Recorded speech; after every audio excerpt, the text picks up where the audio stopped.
from the Big Apple, the premier behind-the-scenes podcast all about Big Apple Live.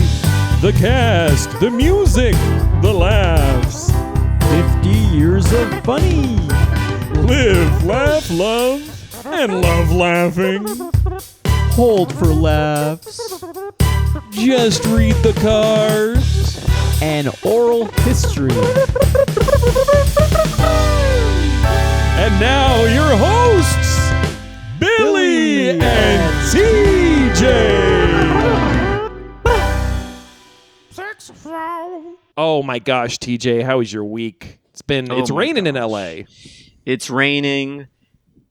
I wish it was raining men. That's all I can say. What do you mean by that? What do you mean what do I mean by that? Are you today? It's raining cats and dogs. I wish it was raining men. Okay, I guess we'll leave it at that. You were famously No, we can dig deeper into that. Okay. If you want. Well, I was just thinking you're famously a ladies' man. That's usually more of a man's man or a man's woman type of song. Well, what's more of a ladies' man to have a bunch of your boys? Okay, you're hanging wanting it to around. rain men so they can be your boys. Yeah, that's right. I love that. Yeah. So, yeah, I'm just sort of cozying up with my hot cocoa and hoping to, contextualize and strategize with my boys and go out on a nice night on the town. I'm excited for you. I wish it was raining men too, so it would rain me and then we could hang. But as it is, we're just doing this pod. This was oh my gosh, we had Corbin on. Everybody knows gosh. Corbin. Short time at Big Apple Live, but Speaking of raining men, Corbin Drench. okay, and that's the kind of comedy we're looking forward to in this next hour. It was such a good record. We talked all about his time on Weekend Bulletin. Oh, yeah. He was one of the better hosts of Weekend Bulletin, I'd say. And, I stand with him. I know he said some pretty controversial things on the show, some that were bleeped. Well, there's yeah. a lot of it wouldn't be controversial at a comedy club, but on Bulletin, Yes. the network execs, they don't like it. But for us, comedy guys, we're into it. And thank you for saying that, because nowadays comedy, the audiences are stupid and dumb. Oh no, TJ, don't get started on this. Well, they are. I'm just sort of echoing what one of the greats, Damon Wayans Sr. has said. Yeah, I'm glad you said senior. I get confused. He does his. Well, I'm his junior and he's the senior. That's true. I really liked Corbin did a little bit of some of his famous characters. He did Trevor the Emo I.T. dude. Oh my gosh. Just incredible timing with that character. He's so just funny. Incredible like facial tics and wig work in that. It's just Wig such work. a fun character. Wig work. But yeah, let's no further ado. Let's get to that interview. Let's hear it. Let's hear it. Hey, we got Corbin in the studio, folks. I'm Corbin here. Corbin Drench over here. Corbin, oh my God, it's great to see you. It's been a couple years. It's been quite some time. It's good to see you guys. Thanks for having me on the show. Of course. Anybody from Big Apple Live, when we get together, we talk about Bjorn stories. It's like a fraternity. It's like a fraternity. It's like a fraternity. Fraternity. It's like a fraternity, but in Olive Garden because we're family. That's right. And this is like, I think, in the first non-toxic workplace in history to say that we're a family and mean it. Amen. I love that. Amen. Amen. Well, it's good to see that you're staying prayed up, by the way. Oh, always got to stay prayed up. We don't say that enough on the show. No, we got to say it. Yeah, folks, if it's Sunday morning, you find a spot, you stay prayed up. You find a cross somewhere, you find a church somewhere, stay prayed up. Well, that was like the craziest part of shooting the show. Was that obviously we tape very late into into Saturday, and then Sunday morning after the big parties, we're going straight to church. Got to go to church. Oh my God, the people we would roll into church. Sometimes, I mean, TJ, you'd still have a couple Quaaludes rolling around in your mouth. Yeah, You sort of like to cheek Quaaludes. I sort of remember that. Yeah, I was a bit of a cheeky boy back then. Yeah, Quite yeah. likewise. And then you take communion. The priest absolves you. I assume that's what that means, and then we feel better. We go Yeah, about and our sometimes day. I would take the communion in my mouth, kind of spit one of the Quaaludes back into the priest's hand. He would be disgusted by it, and we would have to find a new church next week. Yeah, not from the spit. He just thought Quaaludes were nasty. He said that. He said, "I cannot bless this. This is nasty." This is nasty. No ludes for me. Oh my God, Corbin. So we got to start at the start. We love to ask people. We can't Yeah. start at the end. We have to start at the start. No. And I know that the Smashing Pumpkins famously said the beginning is the end is the beginning. How many pumpkins do you think they smashed over the time? At least two. We can all agree that it's at least two. It's plural. Because it's plural. Anywhere from 2 to a billion, probably. Who could say? Yeah. And the majority of their pumpkin smashing, I would say, would be the day after Hallows Eve, probably. Yeah. Yeah, it'd be pretty rude to do it anywhere, before the 31st of October. Yes. Yeah, absolutely. Corgan's not rude. He's going to wait. Yeah.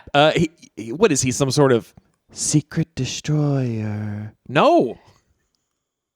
He's not. He's so explicitly a known destroyer. Non-destroyer. Of pumpkins in particular. That, you know what? We're skipping ahead a little bit, but that kind of reminds me of one of you wrote a bit on the show. You wrote some great sketches. Oh, thank you. Yeah, I enjoyed my writing, I enjoyed writing for the show. It was like a puzzle, like in many ways you come into a show like this and it's already a known quantity. So like coming into something that has such baggage is really like, it can be really taxing, but I kind of just feel like, how do I fit in? How do I like do my thing here? And I think I tried my best. I loved it. It's art, and the artists of our time are the comedians. Also a bit, like people aren't, like we said, going to church Sunday morning. A lot of people don't go to church. Comedians are kind of the priests and philosophers Preachers of our time. preach, and you're preaching. That's right. But I was going to say, Corbin, that reminds me of a little bit of Trevor the Emo I.T. dude. Yeah, that sort of came to me because you work in so many offices before you can land a cush job writing for a late night sketch show, Right. and that would be so annoying, right? Just getting a stapler in a gelatin. well that, but then also. From The Office, TJ? You think that's how it works? I don't think that's how it works. Yeah, it's like that It's not too documentary dissimilar. series, The Office. I saw it. Yeah. I don't think it was a I think it was a comedy show. Was it? If you can believe it, that show Yeah. barely even scratches the surface of what it's like to work in an actual office. It's in some ways it's even more random than that TV Okay, show. wow. Okay, so tell us. Yeah, you were working in offices, and There's this guy who was just kind of like, he was the IT guy, and he, so if you had a problem, if you don't know what that is, that's like somebody and pretend who I'm comes stupid and just like fully tell me no, what that I is. have to assume that there's some big dummies listening to the In our show. audience. Yeah. Some dolts. Yeah, we love them. We love them. Yeah, well, of course, but so if you never worked an honest day's work in your life, never worked in an office before, there's these guys that work there that if you have a problem with your computer, you have to call them up, and I just got to tell you, they love helping. It's their favorite thing. They love to help when you have a problem. Interesting. That's nice. And they're never mad that you have a problem that is easily solvable. They're just there to help. Kind of counterintuitive, I'd say. You'd think. Yeah. So Trevor, the emo IT guy, was sort of me taking that known identity of IT people who are just eager to work and happy to help, and sort of using my sort of twisted comedy brain to flip it on its head. Yes. And make him sort of like this guy that's like not helpful and like sad that he's doing this Oh my job god, the context and makes stuff like it more funny now. yeah. So yeah, if you thought it was funny before, Oh my god. they were making, they talked about at one point giving Trevor the Emo I.T guy his own movie. Whoa. Which was great, which would have been huge, of course. Oh my but, God. these things get sort of locked up in in development hell and stuff. Can I curse in here, by the way? Yeah, dude. Oh, for sure. Let it so, rip. yeah. We're no censors. Development hell, and That's what. Oh, thank God. That was close. yeah. Well, and I'm taking the Lord's name in vain, and that's okay too. Thank God. Thank God. Oh yeah, isn't that interesting? That's considered taking his name in vain, but actually we're saying thank you. Yeah, Thanks what the to hell? We're rules. not saying anything bad. We're thanking the No. guy. Yeah, we're saying hey, thanks. And I'm gonna curse because that freaks me out. What the dang? What the dang is that? That's crazy. What the shoot? What the shoot? I loved. Flip me, right? Just flip me so hard. I think it's flick me. Oh, sorry. Yeah, flick me. Flick me. I loved when Trevor's first appearance. He was on. He came on the desk 3 times. It was a desk Yeah. piece. Yes. And he was singing that song. Your hair is on my keyboard. I was Trevor the IT. And a little Emo IT. confusing because his hair was so long, but he's singing about someone else's hair. Someone else's hair. Yeah. I know that. I didn't necessarily think it was going to work like that. I sort of had a different pitch for it, but it was sometimes things get cut for Yep. during dress, and there was an exact amount of time that needed to be filled because the sketch that we had cut previously was too long, so we did sort of get that out there and Oh. just to have something, right? Right. You need something Placeholder but- kind of Bjorn or placeholder. It's that thing where it's not funny, but you put it on. You just it doesn't matter if it's ready. It matters that it's 11:30. That's right. I love good. looking at my watch and seeing what time it is. Yeah, I wear a Yeah. Mickey Mouse watch to work. he's my biggest comedic inspiration. Steamboat Willie is now available for everyone to use. A lot of Yes. people don't know Mickey's old shit. It's kind of the best. I used to love when he would shake his little ass and drive his boat. Mickey would kind of take Truman to task. I Really rip. ship Mickey and Minnie. I ship them. And that's the thing about Bjorn that's so crazy is that he like ships known couples. Yeah. It doesn't really make sense. He's like, I really ship Homer and Marge. It's like, yeah, they're married. What if Homer was just like fell in love with Marge and they were out to the world? I don't with know. it? I guess I'm a hopeless romantic. Oh man! But we skipped ahead. Yeah, well, How did you come to get that audition? We've all seen Corbin's audition tape. It's famous. Yeah, magical. They show it at Well- they show it at Second City as a good example of great comedy. But how did you get to that point? Where did you start? just kind of like everybody else, I was just throwing stuff at the wall and seeing what would stick, like I would do improv and like I was like sort of in that ecosystem a little bit, but I would just never. like Billy does that, but yeah. I couldn't do it really because I would like just get mad at the other choices people were making. I got a lot. So Corbin was at my school for a bit. Yeah. I never had the pleasure of teaching you myself, but I did. I did oversee a lot of meetings that were particularly about you with several Yeah. teachers. I'm sorry. Was this the Chase Bank Theater? Now, at that point, it was just called Giggles. Okay. But later it became the Chase Bank Theater. Right, This was Okay, yeah. I came up through that, and I just would like sit there. I'd be on the back line, and somebody would initiate some kind of scene, and I'd just be in the back line, being like, "No, wrong." My favorite, I thought this was really funny. I couldn't say so at the time to the teachers, but it would crack me up, was people would come out. They'd say something like, oh, hey, Dad, thanks for meeting me at the old fishing spot. And you'd be like, Yeah. ugh, and then you'd run across the stage, editing the scene. I would just be like, your head. I just don't need to see it. Yeah. I've done it. I've seen it before. It's just not interesting to me. So I would sometimes then whisper in my, my teammates' ears and be like, say this instead. Wow. So if you were at the fishing hole, what's an example of something? So I'm initiating the scene. I'm like, hey, Dad, thanks for meeting me at the old fishing hole. What might you whisper? God, your mom. We had to get away. The two of us, right? Like, it's us against her. That's great. That's why And you would sort of loudly whisper that to your scene partner. I would say it because, like, it would get a bit of a laugh. Mm-hmm. Yep. If I said it loud enough. Also, I was screaming in the person's ear.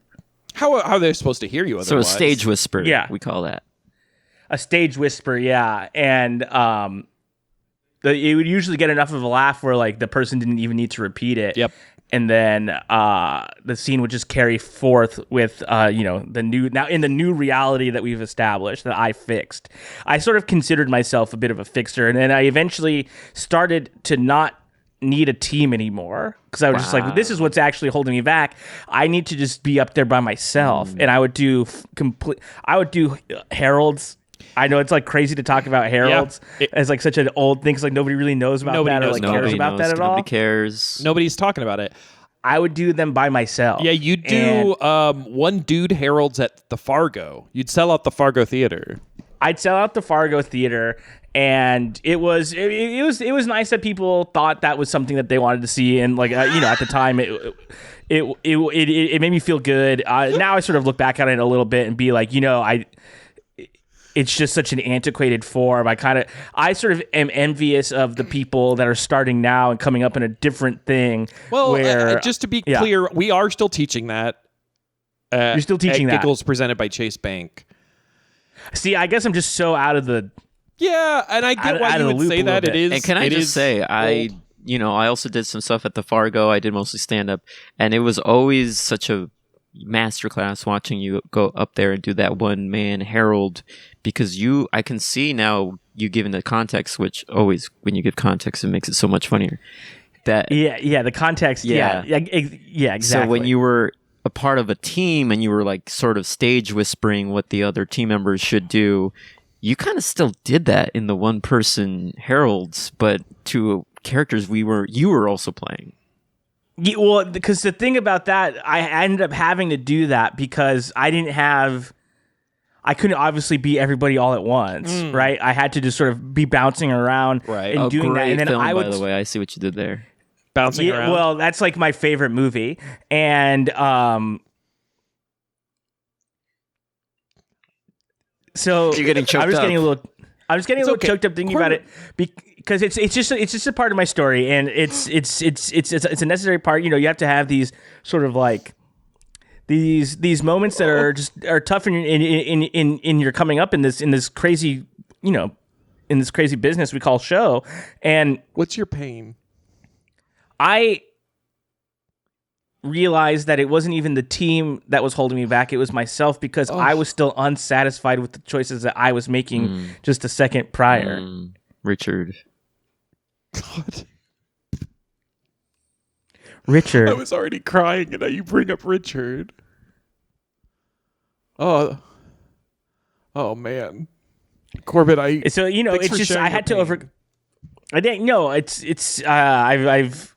think I've gotten, this far using it as fuel, right? Wow. Like sometimes. Also, I kind of read this the other day, and let me know what you think about this. I heard that pain is weakness leaving the body. What? Pain is weakness leaving the body. So that means you're getting stronger, I assume, if you're letting that pain leave your body. Yeah, kind of interesting, right? I subscribe to that. Like and subscribe to that. Like, so you smashing that like button? I'm smashing that like button with my big old face. Yeah, hell yeah. I've heard my kids say stuff like that. That's funny. That's good. Yeah, it's kind of like, it's a thing kids say. That's good. And then what is the skibbity toilet? And what is that? I don't have a satisfying answer for you. I assume it's a toilet that's on skis. Yeah. And he's skiing around on the slopes, and kids are watching this on their telephones. I've hit the slopes on the toilet back in my day. Whoa! You man. So you're doing one-man shows at the Fargo. Yeah. Bjorn sees it. He comes, he sits in the back row incognito. And he sits in the back row incognito, but he's sort of like, and you know this about him, he's very noticeable. Yes. Kind of guy. He's wearing, have you guys seen The Purge Anarchy?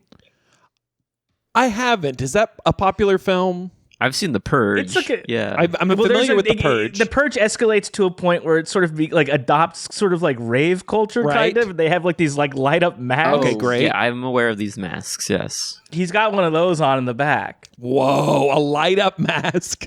Yeah, and I'm sort of like- from the stage, your eye instantly drawn to him at all times. And the mask is like of his own face. Okay. It's that thing where you hide in plain sight, but by plain sight, You would never I mean- think it was Bjorn, but of course it was. And he comes backstage after the show, and Kind of blinding He you, is- right? Because he still has the lights mask he on. won't turn it on. And the thing about it is he's really frustrated with it too. So I'm like, this meeting is not going well because he's like, God, fuck this thing, turn this thing, fuck it off. He's getting so mad. Uh-huh. And I'm just standing there like, hey, thanks for coming to the show. It means a lot. And he asks me to help. And Whoa, and that's huge. he like kind of turns around. I can tell that he's kind of getting scared. You know, the like when you mask? sort of like you can't get something off, kind of. And you're like, well, why it won't come off? Yes. It's like panicking. He's kind of like panicking a little bit, and I just sort of like start rubbing his back a little bit. Okay. And I was like, it's okay, it's gonna come off, He just couldn't reach the latch on the back, the sort of like, and it was Velcro. Oh, it was a Velcro, and he just couldn't get to it. He couldn't reach it. Well, in the version I read of this, which was in the unofficial oral history book of BAO, Yeah. was that you started rubbing his back, and then you did that thing where you're like, crack an egg on your head, let the yolk drip down, light breeze. Now you got the chills. Yes, I Did did. that- I did do all of that, Yeah. and some of it helped. He was so mad that I cracked it. He thought I cracked an egg on his head real for one. real. Yeah. And I was like, I thought this was like a comedy guy. You know what I mean? I thought he was like Canada. Well, yeah, don't even get me started, dude. And so I had to, after I explained that I didn't crack an egg on him, but I sort of did a cursory, wiped him down anyway. Yeah, the imaginary yolk off him. I got an imaginary cloth. He was like, oh, you're really good with space work. How would you like to actually work with some props? Whoa. Ooh. How do you like prosthetics? You know, how do you like, And then he pointed at the mask and was like, this is sort of a prop. this is kind of a prop. That's good. And then he kind of did that Willy Wonka kind of like fall. And he was like, just kidding. And the whole thing was a trick. Whoa. Like, oh my God, that's really good. So Yeah. I so actually he- could have taken off the mask the whole time. Yeah. Wow. sneaky. God, what a He's pretty misdirect. sneaky with it. And then he's inviting you basically at that point to be on the show, and then I guess the audition is like a Vampire perfunctory. rules. Yeah, vampire rules. Yeah, I did sort of, yeah. I did sort of think about it in the way of a vampire. I obviously couldn't go if I wasn't invited Yes. to the show, because like that's just not how show business works at all. But also you do only sort of work at night. You're not really out during the day working on the show at all. And also I would sleep upside down when I was working on the show. Oh wow. Why would you do that? Well, you know, vampire rules. Right. Billy Right, Corgan. Speaking of totally. Billy Corgan, Yes, the world is a Yeah, vampire. the world is a vampire. Yeah. World. And he's not a secret destroyer. No. Does it out in the open. We established that. So you can't. And we know more references too. We're just kind of hitting these ones. I don't My head want is to just use any flooded other with ones. them. Yeah, Yeah. I just don't want to burn them. I don't want to burn them either because I might be using them for something. Yeah, same. So you get to New York. He Yeah. flies you out there. Right? And what's that? New York. Oh, great. Yep. Yeah. You arrive, they crack open your coffin. Jungle where dreams are made of. Right? Yeah. Sort of all that. I did it my way. Kind of not really a New York song, Did but it your way. Right. yeah. Fountains going first- off in Vegas. yeah. Synchronized to the music. They're so happy about it in Vegas, but I'm in New Yes. York. Crazy. It was kind of a big deal, and yeah, I get over there, and I get up there. I wait in the hallway. I think, gosh, They cleared Crafty of all the garlic. I remember Yes. that. Yeah. no garlic. They kept, and all silver bullets were also left just in case. I was like, that's not really part of it, but they did just do it just in case. And I started to move around the hallways in like shadow form.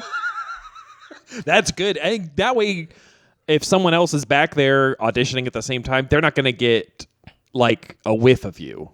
Yeah, no, and also I just didn't want to be in the way, and I sort of waited. I waited a whole day to then be seen Wow. again. And That's discipline. Finally, I guess they liked that. A lot of these people that go in are thirsty.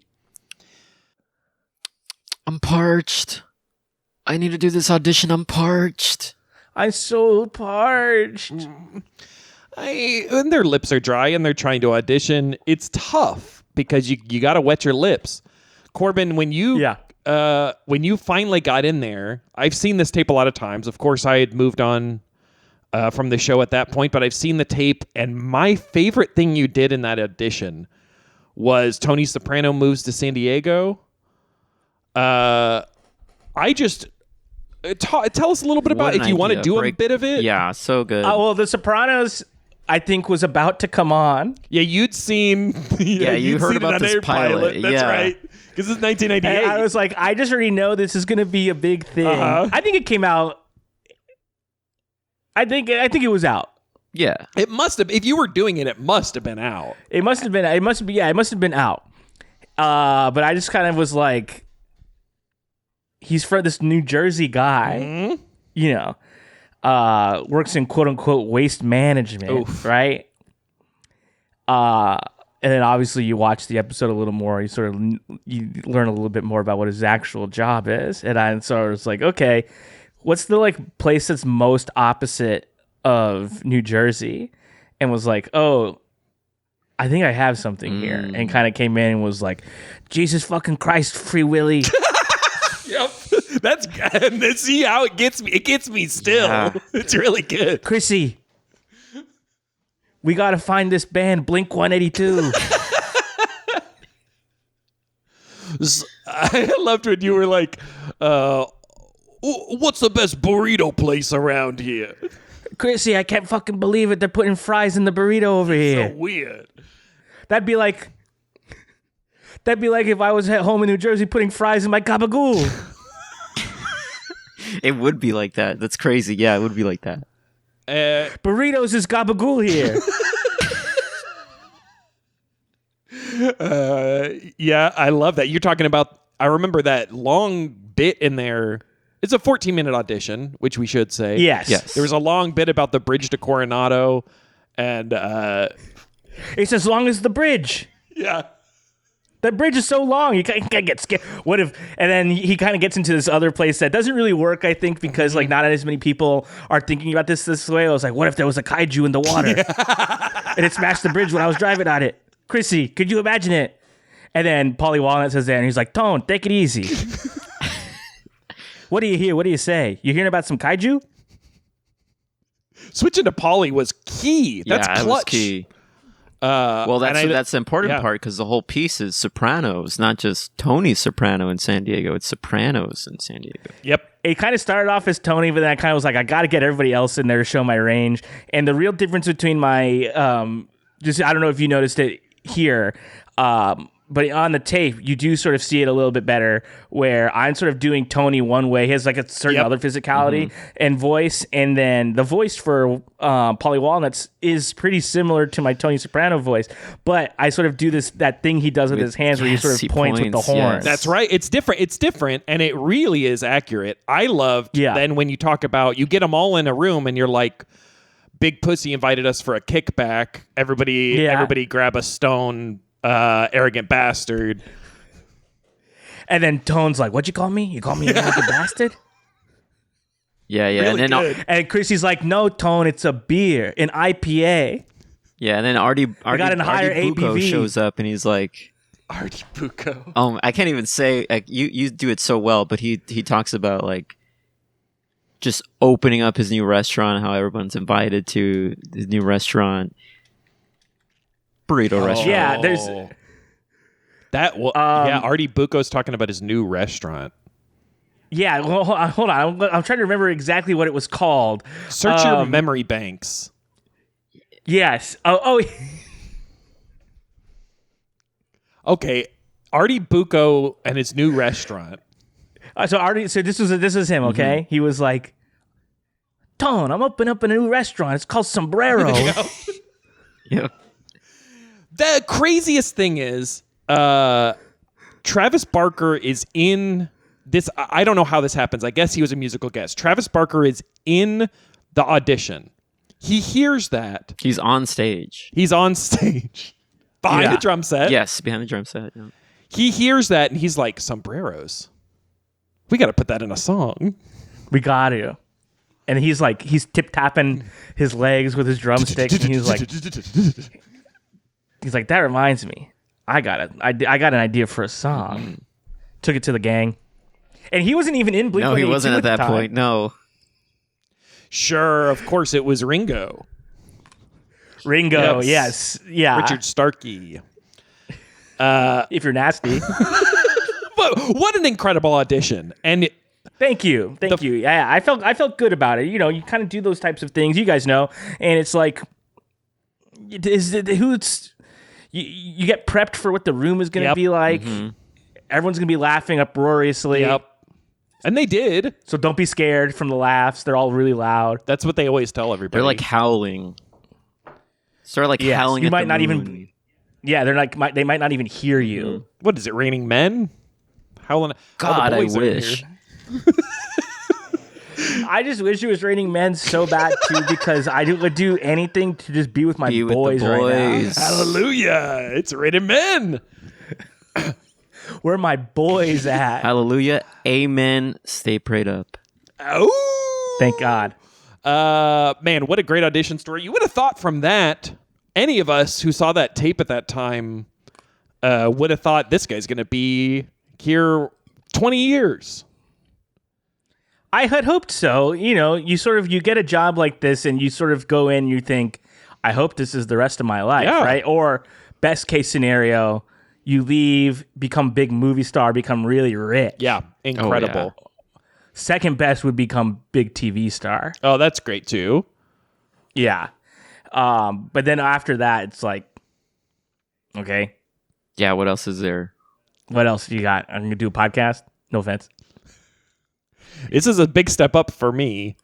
I have done I've been having trouble selling out my classes. I teach. Actually, the worst version of it would be you had some success with movies, some success with TV, and then starting a podcast. Well, starting a podcast is the upswing for me, but I really appreciate it. Hearing it, I know I'm sort of doing a favor for Billy here. That's right. Yeah, no, it's I don't mean this. This is good. Okay. There's just like some where you're sort of like, so this is what you're doing? Mm-hmm. Okay. And we are, Not this and if one. you do hear of any networks or advertisers that want to work with us, I've put a lot of money into this. I think I bought way too expensive of a microphone. And my wife's pretty frustrated with me lately. Yeah. Yeah. I've had to cancel 4, you mentioned it, but Herald workshops in a row where just 2 people signed up and one of them was my son. Oh, that could have been worse. You could have been the one signing up for the workshop. I will try that because I wonder if it will goose the numbers, but then I realize I lose like 20% of that to ATM or Visa fees. So Yeah, you'd be paying. Yeah, that's tough. That's tough.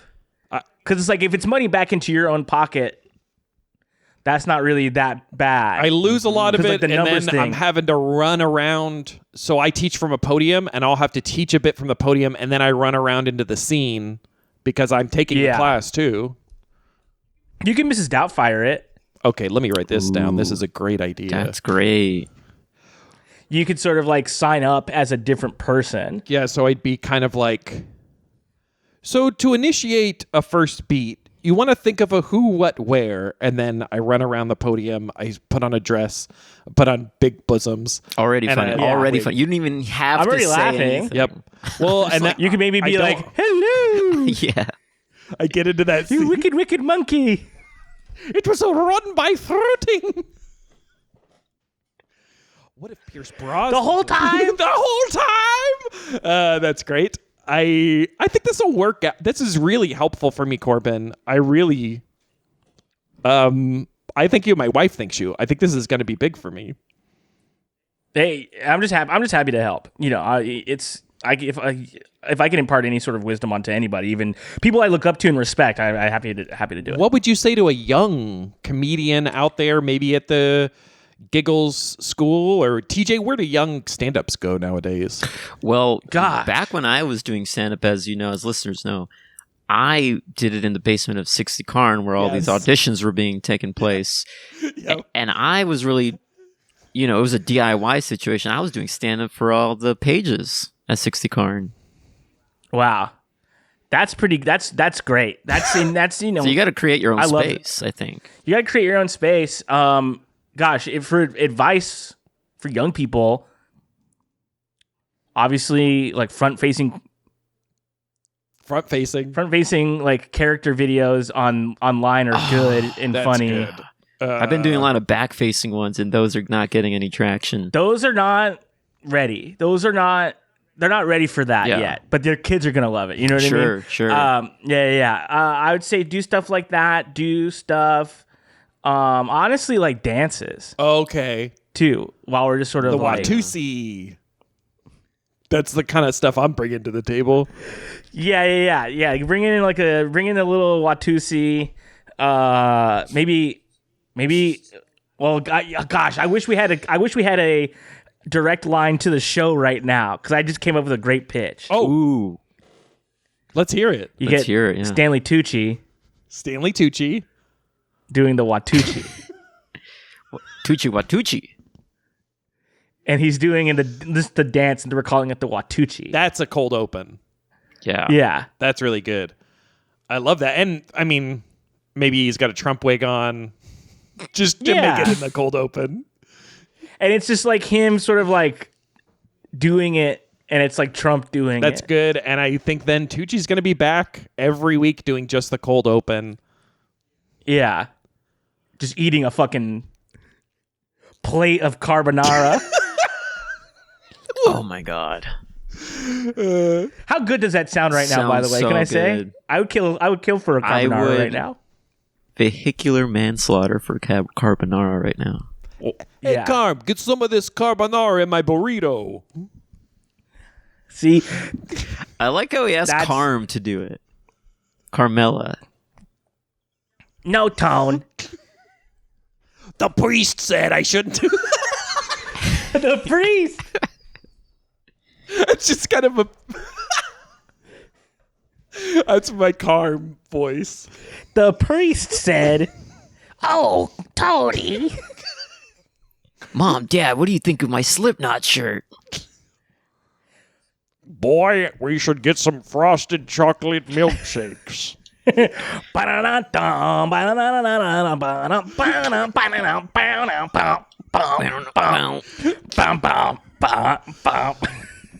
I'm in CKY over here.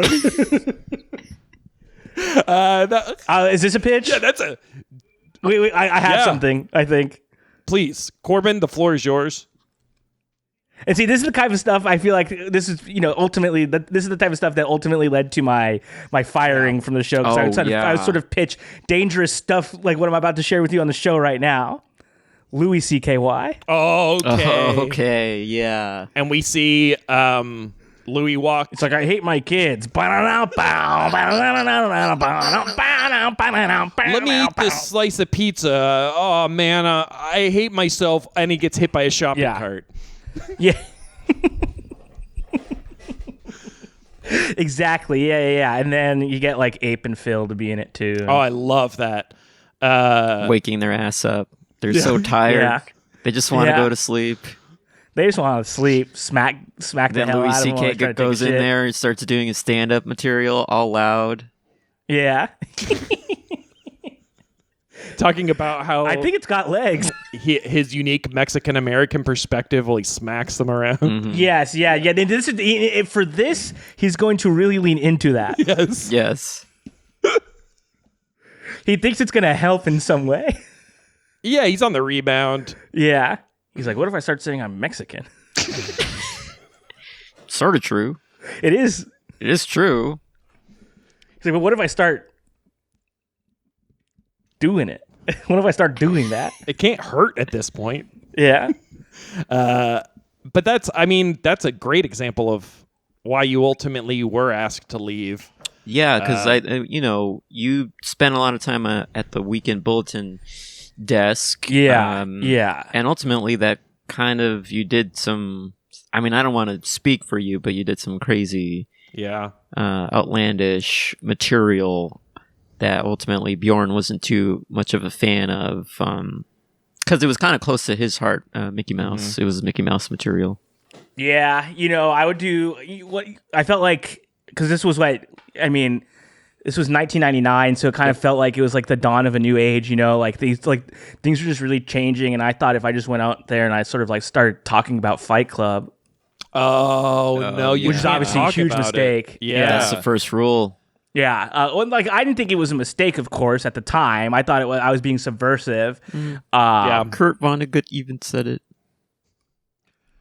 Kurt Vonnegut said it. It's a new millennium. Please don't talk about Fight Club. Y2K. And that was Y2CK. CKY2K. Y2CKY. Can't kill yourself. I did do. A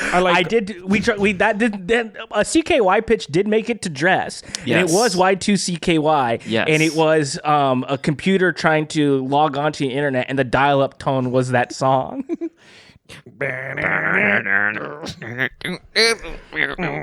it's like, put mustard that's not on really... Dave England. Put mustard on Dave England.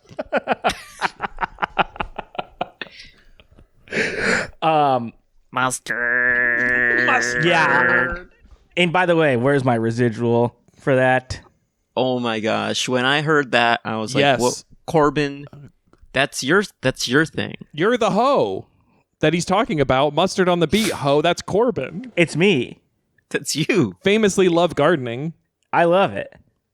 It's my second passion after. You always say face down, ass up. That's the way you like to garden. God. That's true. I'm getting in there. Yeah. I'm practically like a mole man. And if you can't tell at this point why Corbin got let go, you don't have enough imagination, because it was shocking, but not shocking. You are a fool, is what Billy is saying to the listener. Yes. Yeah. Corbin, I was doing stuff about Crouching Tiger, Hidden Dragon. Like, I was bringing pitches in that was like, what if we could see the dragon actually? Well, it's hidden. Corbin, Sorry. I'm with Lauren on this one. I am a bit of a traditionalist. Mm-hmm. a lot of my stuff was just sort of like opposite kind of stuff. Yeah. Where like the Coldplay was kind of new at the time, and I was like, what about Hot Play? Oh. Yeah, and that one was sort of just opposite of the first part of the name. Yeah. Yeah, so that was the big note. Mm-hmm. And I did sort of come back in to with Hot just kind of hanging out. Hot hanging out opposite of Coldplay. Hold, and then we finally landed on Hot Pause, actually. Hot pause. Oh, I've seen that. That's a cut for air. Yes. Only in Yeah, dress it did. sketch. We did make it. It just we did cut it, unfortunately, but there is tape of it, and I thought it was pretty good. You had that really big Dennis the Menace one that got under the censor's nerves. Yeah, Dennis, the really good kid. Yeah, They didn't like it. they were really mad at They it. were mad. But, I mean, I'm sorry you got cut, but thanks for sharing your story with us. What a great interview, Corbin. I loved that. We're going to go on to our next segment now. But really, thank you for sharing your pain with us. Yeah, thanks for sharing the pain. Hey, thanks for having me. We're going to go on to our next segment. This segment's called Rejected Weekend Bulletin Jokes. Speaking of Corbin, holding down one of the best Weekend Bulletin hosts ever. I, of course, wrote a Weekend Bulletin joke every week, and one got accepted. I wrote 20 jokes every week. One got accepted over my many years at the show, and so I'm sharing some of my rejected jokes here, and we're going to read them and see if they get any laughs. I'll start this off with the first joke. Dan Quayle this week compared Bill Clinton to O.J. Simpson. Democrats are mad about this comparison, but what they forgot is they both like to say, I did not. It's the first joke. And TJ, you want to read this second joke? Sure, absolutely. Perfect. Here you go. Okay, theater goers were treated to the first new Star Wars film in 20 years with Episode 1, The Phantom Menace. When asked for comment, Star Wars actor Yoda said, "Big gun these stupid films have." Any notes, Corbin? You like that one? I like both of them. They are sort of like, it's interesting that this is what made it on, and I go half as hard as this, and I'm fired for it. Yeah. Well, to be clear, these were rejected. I would fax them in from my dressing room and never hear back. The integrity of these jokes I love, and how accurate they are by saying that Star Wars actor Yoda, giving him that title because he is an actor. Yeah. Yes. Yoda has a hard life Absolutely. outside the films. Corbin, I've let's seen hear him on the strike lines. Oh, he struck like a match. Mm-hmm. Corbin, I would love to hear your read of this as a real anchor. Yeah. Okay. So this is how sort of I would do this one. All right. Settle down. Settle down. Obviously, the audience is going crazy. Yeah. Yes. That was sort of my, my intro there. The Blair Witch Project has become the most profitable film of all time. Move over, John Leguizamo's The Pest. Good. Yeah, that was good. Good. And I sort of like bug my eyes out a little bit. TJ, you want to hit us with this one? Sure. ER's George Clooney bids farewell to Chicago's General Memorial Hospital this week. He escaped just in time thanks to the help of his 11 closest heist buddies. Okay. Okay. That's good. So this is in Ocean's 12, where there's 12 of them? Yep. That's his Ocean. Yeah. I did think about that math writing it, and I thought they're going to do a sequel soon. Yeah. Here's another one for you. Jeffrey Katzenberg has filed a $250 million lawsuit against the Disney company. $250 million? Well, that's enough money to go to Disneyland for at least a week. Disneyland is expensive. Wow, and that's a truthful one. That one is true. Yep. In like at least a week. And so to some people that might seem like a long time to be there. Mm-hmm. A week at Disneyland? Not Yeah. for me. I will stay on Small World, the Small World ride, and just let them loop it. If they'll let me just stay let it on, I'll loop. stay on. If they changed the songs, that wouldn't be so bad. Like if it was like a different song every time you went through, you could sort of be like, at least I'm just hearing some tunes and chilling. Yeah. What if it was It's a Small World, but it was the CKY overlay? That'd be pretty good. That's good. Hey, I'm Johnny Knoxville, and this is It's a Small World. He gets hit in the balls. It's a ball world. Really good. Corbin, just why don't living you in it. finish us out with rejected Weekend Bulletin jokes with this joke? Okay, Dan Quayle this week. Oh, no, that's... Okay, go ahead. Yep. Go for it. Dan Quayle this week compared Bill Clinton to O.J. Simpson. Democrats are mad about this comparison, but what they forget is they both starred in the Naked Gun film series. Bill Clinton was a Naked Gun, right? And so this one is good because it's sort of like it's the inane ramblings of a confused man. But it's also, I'm sure you noticed, it's also Almost kinda- word for word similar to the one that we heard earlier. yeah, it's a recycled premise. Yes. Yeah. I would do that yeah. sometimes because they didn't take it, so I figured, hey, this was only 2 weeks ago that this story happened. Why The not? bones are good. Yeah, the bones I are- remember Yes. sort of hearing that from you. The bones are good. It came to me while eating Popeyes because a lot of people stop at the bones. I keep going, and so I was like, Hashtag You eat the bones? Hashtag eat the bones. I get the bones. I don't know what a hashtag is. I assume it's a breakfast food. Yeah. Could be. And now it's time for our most requested segment, July's Funny Pages. TJ? Yes. This is July's Funny Pages. Just like inside the actor's studio, James Lipton would read a questionnaire, but not his questionnaire. A questionnaire by Bernard Pivot. This is sort of similar in the sense that this isn't a segment I created. This is a segment July created. And July is... We don't know. He's sort of a mysterious figure. Okay. I sort of yeah. just found this online. Do we know how old he is? Gosh, I wish I would know that information. Or if I knew who he was or Yeah. what he did. It's any information about him would This be good. is really the only like digital footprint of his work. Yeah. So essentially what the segment is... Hope it's not AI. Oh, I hope it's Oh not God, AI. I hope not. I will give you, Corbin, the choice between 3 different comics, and then I'll sort of read the first 2 panels, and then you and Billy will kind of try to guess what the third panel is. Because all these comics, and again, for the dumb listeners out there, funny pages, comic strips, they're sort of like something you like to... They're sort of set up punchline structures, right? So I'll be reading the setup to the punchline. So, Corbin, you got to choose between Baby Blues, Calvin and Hobbes, or Garfield. I'm gonna go Calvin and Hobbes. I think. Okay. Great. Okay, and for the stupid, dumb listeners out there, who are Calvin and Hobbes, Corbin? Calvin's the kid that would piss on stuff. That's right. Back of truck. Back of trucks. Back of truck. And Hobbes is sort of like a tiger, right? Yeah, sort of like a squishmallow of the era for the dumb kids listening. to this. Yes. Oh. Okay, so in the first panel we see Calvin, unfortunately not pissing on anything. Why is that unfortunate? He's in the living room and he's talking to his dad and he says, "Cigars are all the rage, Dad.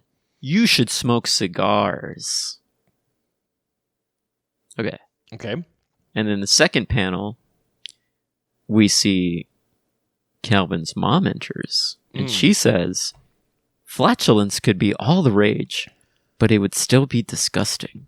Uh-huh. Okay, so sort of getting a different perspective there on the previous panel. So now, Corbin, Billy, what do you think the final panel is? I think it's gonna be Calvin's mom Say it. You know you have a good idea. I think it's gonna be Calvin's mom ripping the hardest fart you've ever heard, and then and then Hobbs saying, "I'll have what she's having." Okay, that's great. That's great. That's really great. good. A bit of a reference, a movie reference. Movie reference. I don't know if they do that in there. I'm sure they do. Oh, I'm sure. I gotta guess. So in the first panel, we're talking cigars. Second panel, we're talking farts.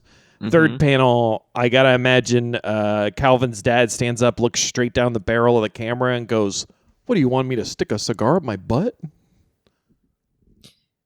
That's pretty good. Yeah, and he's sort of saying it like Bill Clinton, right? Oh, I did not. Yep, that's good. Yeah. I love that. Okay, you're wrong. I'm wrong? Yeah, Billy, you're wrong. Corbin, you're wrong as well. Oh my god. Oh, I'm wrong? Yeah, sorry. Are you kidding me? I wish I was. You've got to be kidding me. The final panel is Calvin saying, "I see." And then his dad says, "Nicely put, dear." So the punchline was in the middle of this one. Mm-hmm. Sort of that like anti-comedy I've been hearing a lot about. Yeah. No, that's... Now that I have all the three pieces, Very I Tarantino-esque. can officially rule that that was good. That was good. I wasn't sure with the first two, but this is good. I kind of like Corbin's better, though. I gotta be honest. I gotta be honest with that. I do like that one the best. Just like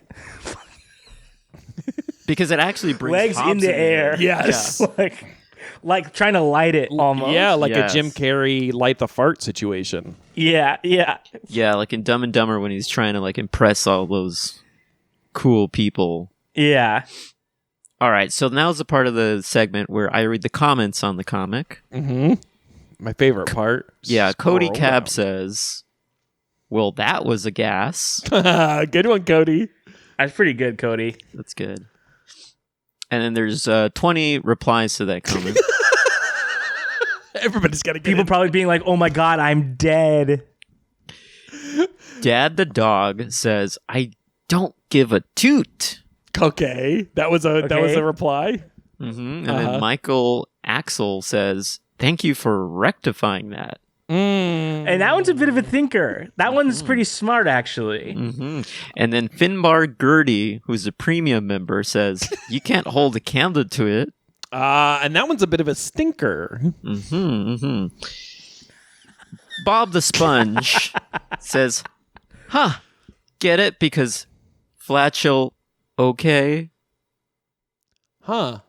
Huh. I might have to write that one down and think about it. Yeah, I That's don't a know lot. if I don't know if I get that one. Yeah, and there's too many to read, but I'll finish with this. Angry Indeed, who his little icon is Marvin the Martian, says, "Then there's the age-old question. Do farts have lumps?" What? That makes me laugh, and I don't like that it made me And laugh. that's been July's Funny Pages. I don't understand it. That was a great segment, July's Funny Pages. Oh my Yeah. god. Thanks, July. What a great Thank you, episode. July, wherever you are. Thank you to July, who came up with that, I assume. TJ, great segment. Thank you. Corbin, thanks for joining us. Thanks for having me, boys. I love talking about the shoe. shoe. Come back here with my TV program. I love that guy. Can we just say a little Bjorn appreciation? Oh my gosh. He was like a father figure. Yeah, a father figure in many ways. In particular, whenever I did a bad sketch, he'd bend me over and spank me. Wait, Mm-hmm. Corbin. I deserved it. Did it help? You get It funny? made the sketches better. Yeah, That's good. Hey, I turned in some good. I turned in some good sketches after that. No, he would do stuff like that. One time my sketch just totally bombed at dress, and he was like, "Here's this pack of smokes. Smoke them all." Yeah. whoa. I didn't have anything quite like that, but I do remember after I did Church Buddies, and it, of course, everybody knows it bombed really hard at dress. I went under the bleachers and to the monitors with Lauren, and he said, "Let's stand on my feet." And I'm sorry, that was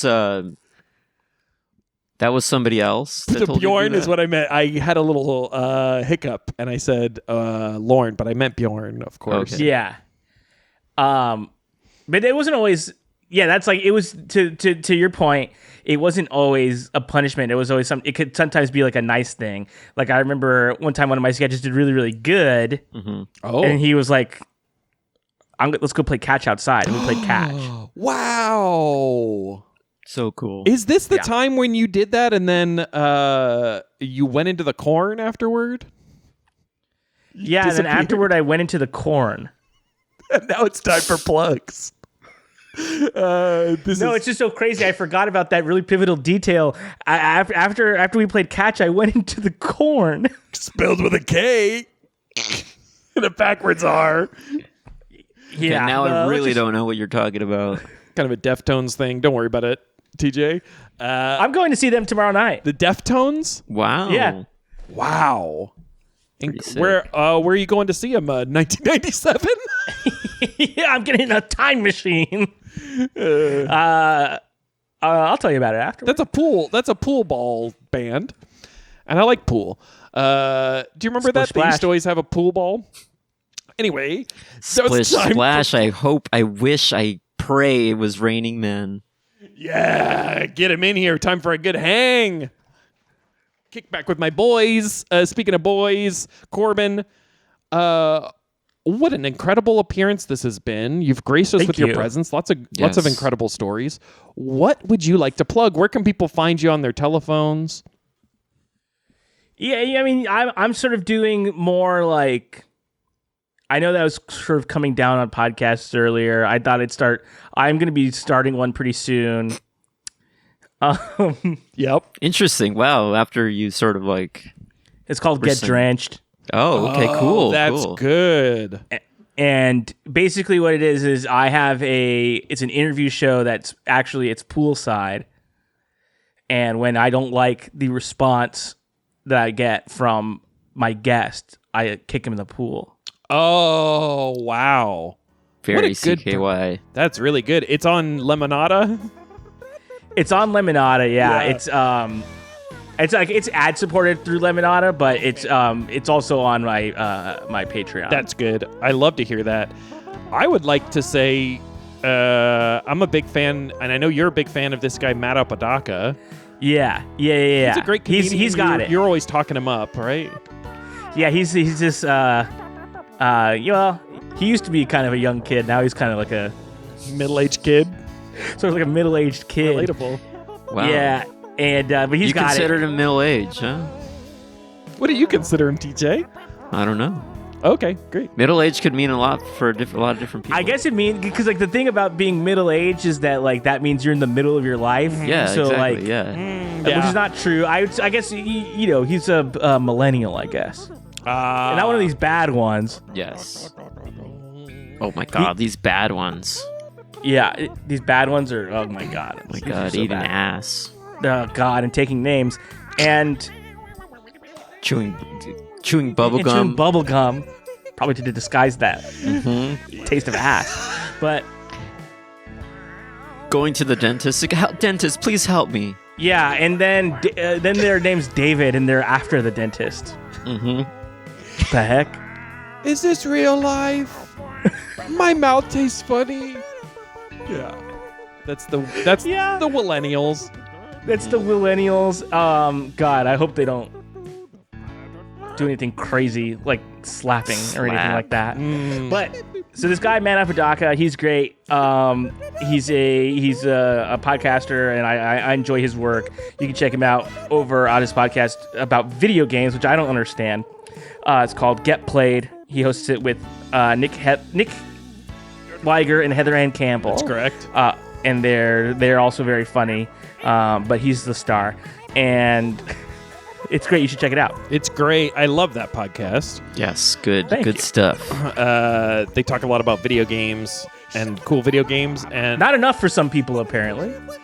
yeah, I have heard. There's a lot of people come up to me on the street and they're like, "I wish they would they would still submit themselves to the torture of playing a bad video game every week. They want that, and they also are like, even when they're not doing that, they don't even talk about games that much. And I'm like, well, that's like not even true. It's just not true. As a listener, it's just not true. We talk about games all the time. To me, it's like what I've been talking about this whole time. These listeners, don't you see what the title of the show is? Get played. Yes. So it's already in the title. It's already in the title. You want me to keep saying it? Mm-hmm. Get out of here. Get out of here. I love I'm a big fan of the Resident Evil Merchant on that show. The Resident Evil Merchant, the thing, you know what? He's got a crazy audition story.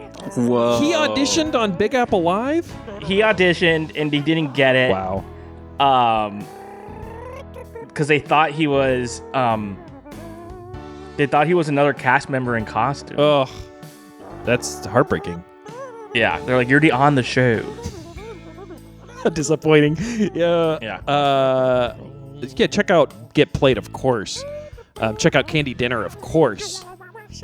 Oh, yes. The active podcast, Candy Dinner. I love it. An inspiration. I gotta say, follow at Big Apple Live. Somehow we got that domain for this podcast, live from the Big Apple. That's huge. Check out, I'm teaching a few classes, as is my nephew, Ben Castle. Check out weimprov.org. Take one of those classes. Follow me or my nephew at Ben Castle. TJ, you got anything? Yeah, so, when I would go through the halls of 60 Karn, and I was just having trouble to kind of figure out what my next sketch idea would be, I would listen to some podcasts to kind of jog some like creative juices for me. And some of these specific episodes of this podcast would be like the roast of Sonic the Hedgehog. Oh, yeah. The roast of Mario, roast of Donkey Kong episodes of Video Games the Comedy Show. Those are just so inspirational. Again, I have nothing to do with those. Yeah, a lot of people are saying they wish they would talk about video games more on there. Yeah, it's in the title. It's implied. Yeah. Yeah. Yep. Yeah. Check that out. Check out another podcast, Inside Video Games Classic. Those are just some good material. Good shows. Stuff. Good shows. It's time for good nights. Give me a hug. Give me a Oh, get in here. Here's a little hug. Wow, I can't believe that show was so good. Wow, we did a good job on the show. Give me a hug. Here's a hug. Hey, shake my hand, TJ. Oh, here you go. Here you go. Great handshake. Great handshake. Oh, look, there's somebody who was invited to the show that I'm going to not associate with. Oh, let me scooch over. Let me scooch over here. Oh, I don't agree with him politically. Let me go over here. Oh, there's somebody who was invited back to host, but I didn't write anything for them, and I kind of stayed away from the show all week. Let me see me over here. Oh, there's a former host who was invited by someone else, and they made me cry during the pitch. Let me go over here. Let me go over here. Oh, there's a person who I just am really jealous of, so I'm going to overly performatively hug them. Yeah. I'm going to wear a t-shirt. That's it.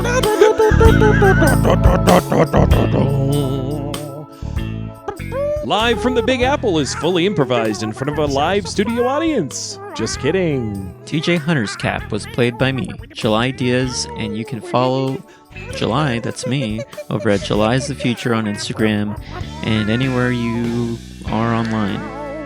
Billy Rockwell was played by Ben Castle, which is me. You can follow Ben on Instagram at Ben Castle, BenCassil, where he posts about upcoming improv shows and improv workshops. Be sure to rate Live from the Big Apple on your podcast app of choice, and make sure you tell a friend to listen, please. You can follow us on Instagram at Big Apple Live, and follow us on YouTube for full video episodes at LFTBA Podcast. And if you have any questions about Big Apple Live or want any life advice from Billy and TJ, email us at livefromthebigapple@gmail.com. Stay tuned for more Live from the Big Apple. Big Live from the Big Apple. That's pretty good.